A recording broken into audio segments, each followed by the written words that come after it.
Hey everybody, welcome to the Really Late Show with Chris, who I can't read my screen enough if we're recording or not. It had a little bit of a snafu.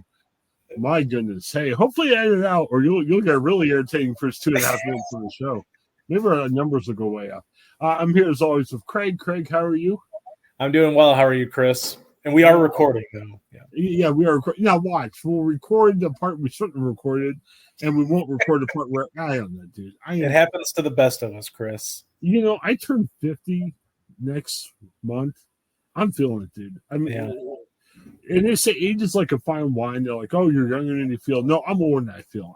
I got the mind, body, and metabolism of a 95-year-old. So, Craig, let's enjoy this last year podcast. And before I die, how about that? I think you'll pull through. You'll make it. All right. Well, we got a abbreviated show this week. I'm headed to DC, so we're kind of packing in all these podcasts together. A very special My Worlds Collide episode of our View from the Pew Ohio Sports Show is coming up with Craig and Mike Brown. I'm mixing all my hosts together when we'll talk about the craziness of Ohio State, Browns, Steelers, and all of the good stuff. But let's start out. Last week, we had Robert on, and Craig, we talked about a bunch of fun Christmas stuff coming up. We can talk about that here if you want to. But the one I wanted to focus, at least to start out with, is Snow White. I didn't hear about this, but I saw a story. Do you know much about it? Are you interested, or are you kind of meh? You know, the only thing that I know about it, and we actually, my wife and I did see a trailer for it recently on the big screen at the theater. But I remember that this is a movie that has sort of gone through delay hell almost, where it's just been in and out of delays, and it's been reshot. Some things have done, you know, it certainly is common for reshoots of movies after they're done. But this is a movie that seems like it was supposed to have come out a few years ago, and you had the COVID delays and things like that, and you had the writers and actors strike last year. So, you know, it feels like it's a decade in the making at this point, even though it's not been that long. But I know there's a lot of hype around it. And, you know, I just know that it's gone through some development issues and some delay in production and in, you know, finishing up this product. So we'll see how it all kind of turns out. But, yeah, I'm kind of interested. I mean, I will say this. I try to temper my expectations with live action Disney movies because I think they're more money grabs and they're not very good usually. I mean, I did enjoy The Little Mermaid last year, which I thought was pretty solid in 2023. The Beauty and the Beast live action remake wasn't terrible, but I wasn't a huge fan of it. Wasn't a big fan of Aladdin, thought it was terrible. I know The Lion King is getting another sequel, is getting another remake here of a Mufasa origin story, so that's coming out in later on this month. So, you know, I'm kind of hit and miss on these Disney classics being remade into live action because they really just come across as being a money grab and trying to be showy with some of the technology that they can make things look cool in live action mode. Does live action, is that where the hype's coming from, or? I mean, for Snow White, I guess it is because you know, movies like Snow White and Cinderella have kind of been, you know, derived. A lot of them have been, you know, a lot of movies have derived their content, obviously, over the years. But, you know, we haven't really seen a lot of Snow White. And here we get a live action movie, sort of a, you know, a movie that probably people are interested in seeing and want to see. So I would imagine that, you know, the hype is real because you don't see a lot of Snow White right now. You see a lot of movies that sort of derive from that premise, maybe a little bit to some degree. But here we get, you know, really the first kind of Snow White stuff in years. So I think that's probably the hype. And also maybe just because of the fact that it seems like it's been delayed so much and people just kind of want to see what it is and what happens. Yeah, we haven't had a live action Snow White before, have we? Or I'm sorry, what was that? Have we ever had live action Snow White before? I can't remember why. I mean, I'm sure probably sometime somebody did something, right? But I don't remember. I don't recall like a straight up, because Disney owns the rights, so Okay. they probably, I mean, there, I think, there was that Once Upon a Time TV show that maybe, they did a lot of the Disney princess movies and, stuff incorporated into their show. But I don't know that we've seen like a straightforward, like this is Snow White in the Seven Dwarves kind of deal. So this is probably a first, I think, for this property. Yeah, I saw some buzz online today. Earlier, Forbes, Aaron Kane. I don't know if he is a reviewer for Forbes or if he just got upset and wrote something. He says it looks absolutely dreadful. Well, I mean, I think some people don't like the idea of kind of messing with the classics, and I'm kind of in that boat to some degree. Like, and it's not necessarily even a classic, but because it's more recent Disney, but they're doing a live action Moana as well, and it's just a movie that I don't feel is necessary, and I think that a lot of people, I would say that Snow White is a movie that could be in that realm of live action, and I'm not upset with it, but I just think that some people, and I know there were some issues maybe with Rachel Ziegler, who's the star of Snow White, and she had some issues maybe with the character of and also with some of the Disney classics, and with Snow White, it's in its story and sort of how outdated it was to a degree. And I think she rubbed some fans the wrong way with that, kind of like dismissing the character, dismissing the story of Snow White. And of course it's such a classic retelling, so I think there might be some saltiness over that maybe too, but that was a few years ago that I remember her on a red carpet saying something, to that effect, that, that the Snow White story is outdated or sexist or something, and this is going to be a modern retelling of it. So maybe that's why, or maybe it's just simply put, you don't want to mess with the classics, and why do that? So it could be that too. Yeah, I mean, Forbes is just one opinion. They don't like CGI. They think that's a little bit too much, and the oversaturated visuals. They thought the casting choices were a little bizarre. I don't know. I mean, Gail Gadot as the witch, I kind of like that.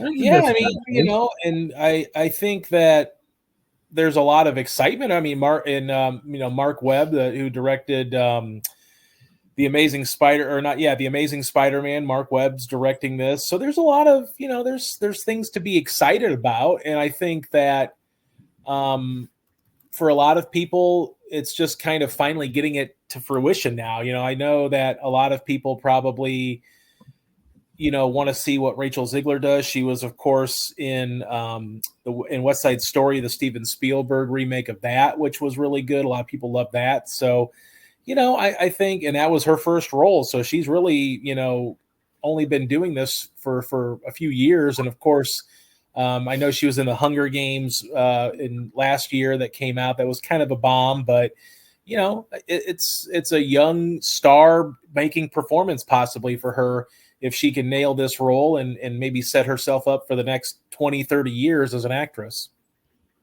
Yeah, it should be interesting. It's coming out in March. It's coming to the theaters. If you can't make it to the theaters, it's Disney, so I'm sure Disney Plus will pick it up. Yeah. Maybe not right away, but before long. The live action one I liked. Oh man, what was Little Mermaid? I kind of liked the Little Mermaid. I thought. Yeah. I mean, I will say that a big issue with the Little Mermaid is the underwater stuff is always a little bit darker and dimmer than it was obviously animated style. But I think that ultimately the Little Mermaid was pretty successful. I like the music. I think that Halle Bailey had a great singing voice. I thought she nailed that role. So yeah, I was a fan of the Little Mermaid. I thought it was a good movie.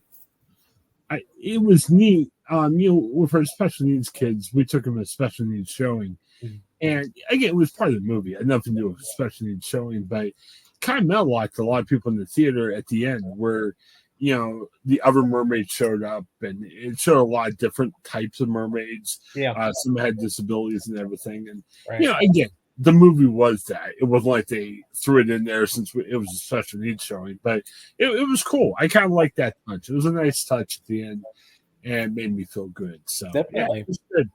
Well, if we have time, like I said, a little abbreviated show today because we're also taping with Craig a sports show, so we're going a little bit shorter.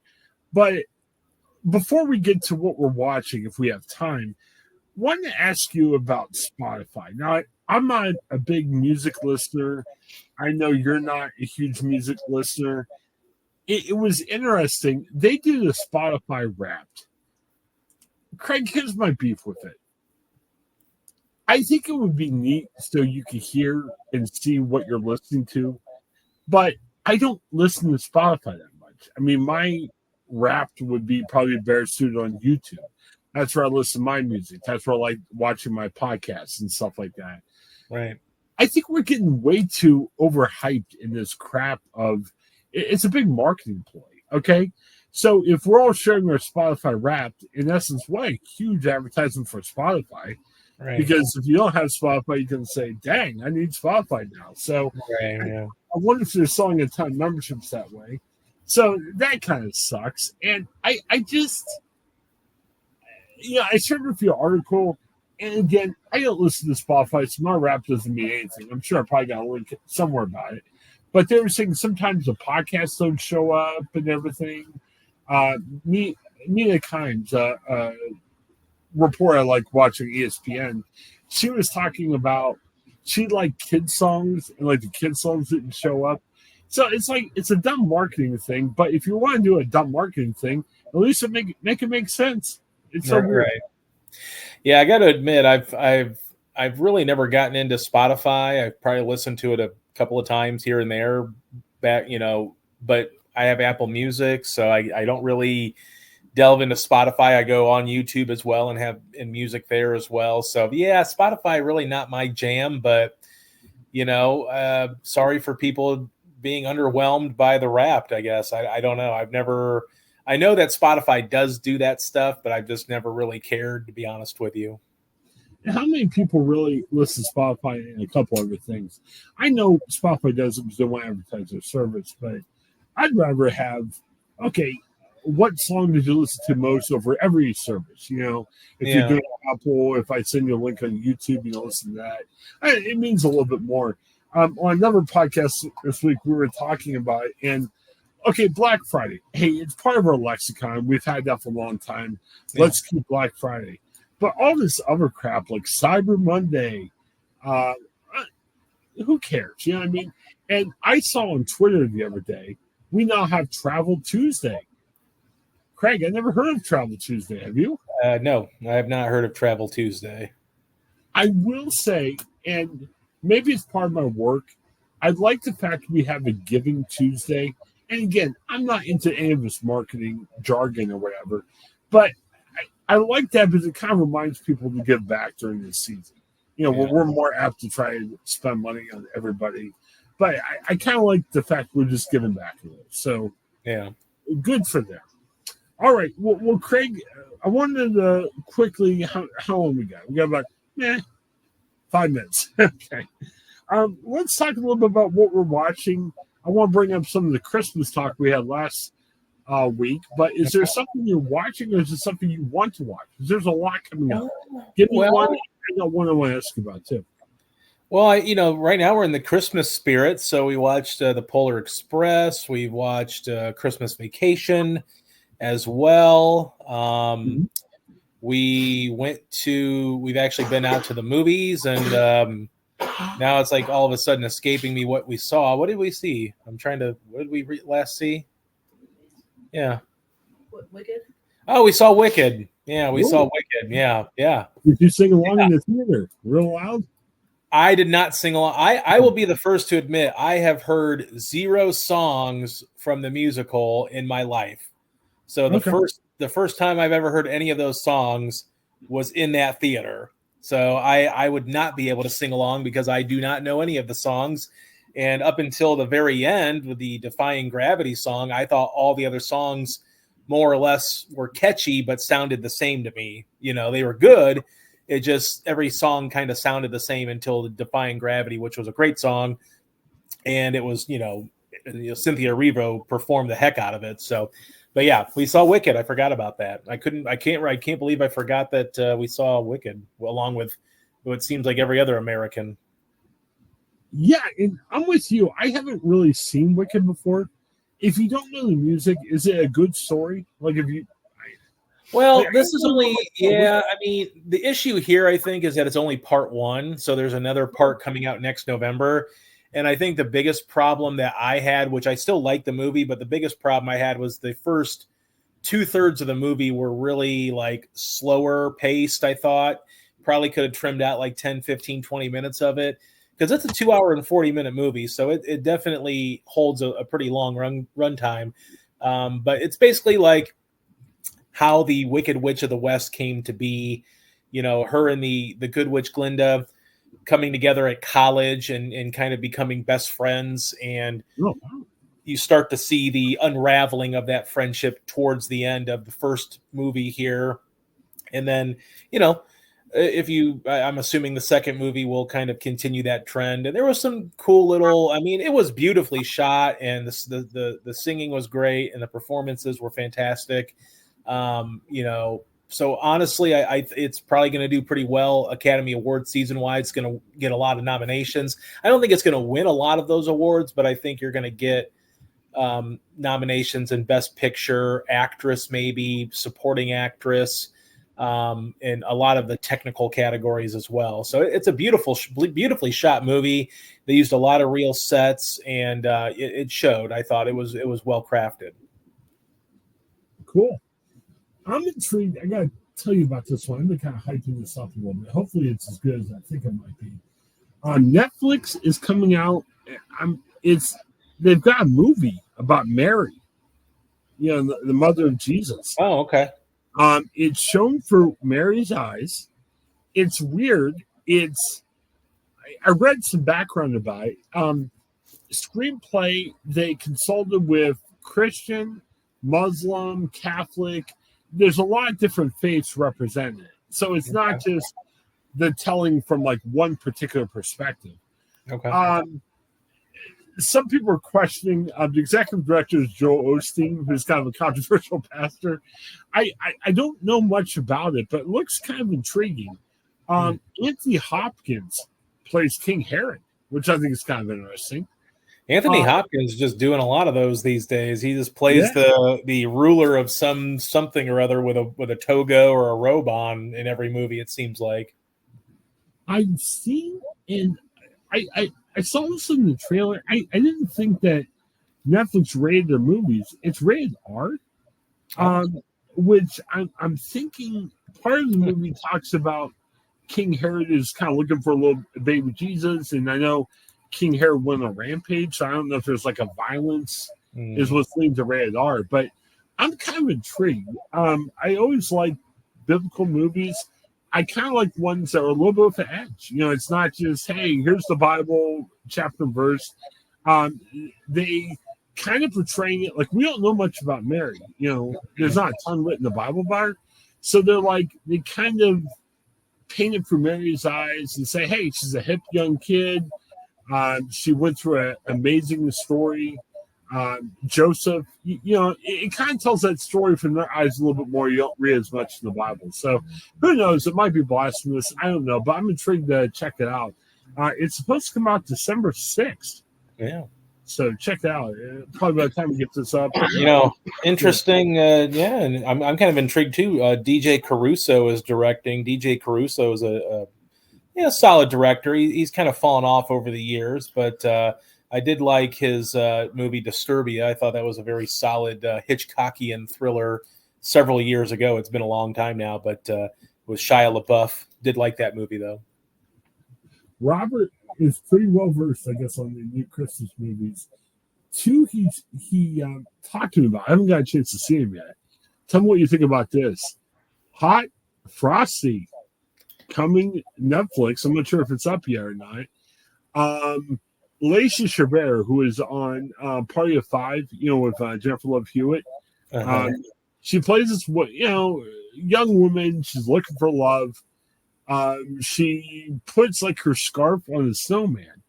Next thing you know, the snowman wakes up the next day, and he's a hot young guy. It's not just like the pudgy costume. So it talks about their love, but as in the real Frosty Snowman, he melts away.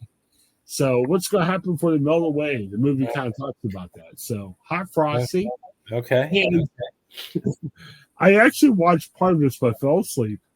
Dear Santa, okay, about a little boy writes a letter to Dear Santa, but he misspelled Santa. Okay, You saw this, or Robert saw it?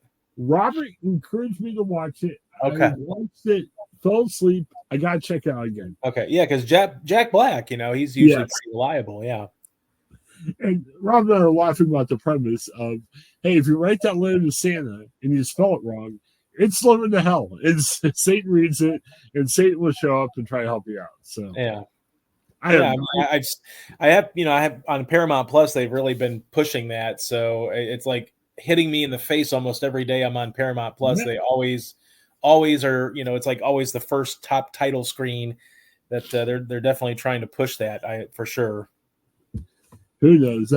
I'm sure, and again, I can see from a religious perspective, some people would not like that, but it's goofy. If you're going to watch it and say, "Oh, Satan's a fun guy," and Jack Black, okay, take it for what it's worth. It's a goofy movie. It's a movie, yeah. Yeah, it's nothing else. All right, well, hey, we're going to end this soon. Again, special Ohio Sports Show with Craig as a special guest. So for Craig, this is Chris. Thanks for checking us out. Have a great day, everybody.